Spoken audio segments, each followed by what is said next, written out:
నమస్తే ఎన్ today news కు స్వాగతం.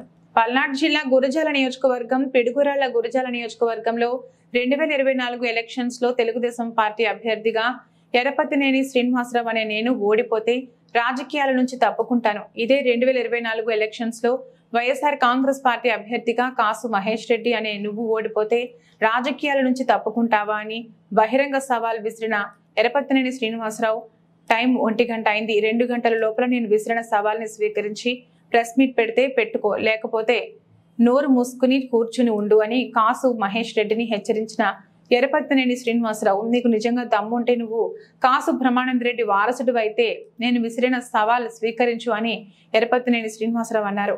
లేదు అన్ని కూడా తీసుకొచ్చి రాష్ట్ర ప్రభుత్వం అంటే ఉమ్మడి కూటమి పెట్టిన మేనిఫెస్టో వాడు మేము పెట్టిన మేనిఫెస్టో కూడా అమలయ్యేటట్టుగా చూస్తాం. ఈ నెల రోజులు ఈ బుటపు మాటలు, ఈ ప్రజలను మోసం చేసే విధానం వైసీపీ వాళ్ళు దాని పట్ల అప్రమత్తంగా ఉండాలని చెప్పి కూడా గుజరాత్ ప్రజలను కోరుకుంటూ ఎంతో ఆర్భాటంగా చేద్దామనుకున్న నిన్నటి సిద్ధం బహిరంగ సభ అటర్ ఫ్లాప్. సో ప్రజల్లో ఉన్న వ్యతిరేకత ఈరోజు మనకు అర్థమైపోయింది. ఈ కాసు మహేష్ రెడ్డి గతంలో కూడా నేను ఒక సవాల్ విసిరాను, మరలా మీడియా ద్వారా ఈరోజు మరలా ఒక సవాల్ ఇస్తున్నాను.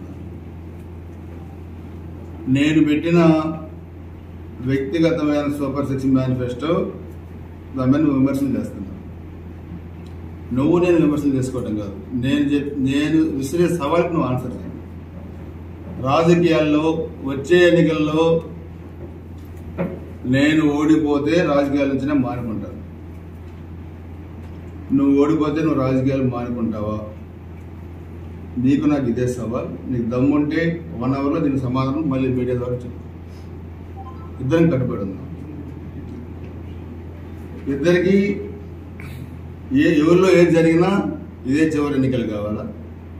నీకు దమ్ము, నాకు దమ్ము ఉందన్నావు కదా, 1 అవర్లో రిప్లై మీడియాకి రిలీజ్ చేయి. నీ దమ్ము ఏంటి ఎప్పుడు తెలుస్తుంది. తెలుగుదేశం వాళ్ళకి డబ్బు ఉంటే నాకు దమ్ము ఉందన్నారు, మా జగన్ నాకు దమ్ము ఇచ్చాడు. నీ దమ్ము తేలాలి, ఇప్పుడు తేలాలి. 1 అవర్ నీకు టైం ఇస్తున్నా. ఇప్పుడు దాదాపు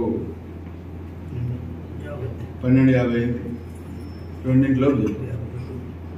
నా సవాల్ను స్వీకరించండి. నిజంగా నీకు దమ్ము ఉంటే, నిజంగా నువ్వు కాసు బ్రహ్మానంద రెడ్డి వారసుడు అయితే, నిజంగా నువ్వు గురజాల నియోజకవర్గ అభివృద్ధికి చేసి ఉంటే ఇప్పుడు చెప్పు. నువ్వు నీ దమ్మేంటో ఇప్పుడు తేలాలా? నువ్వు నేను 2 సమాధానం చెప్పు, లేకపోతే నోరు మూసుకొని నీ పని నువ్వు చేసుకో.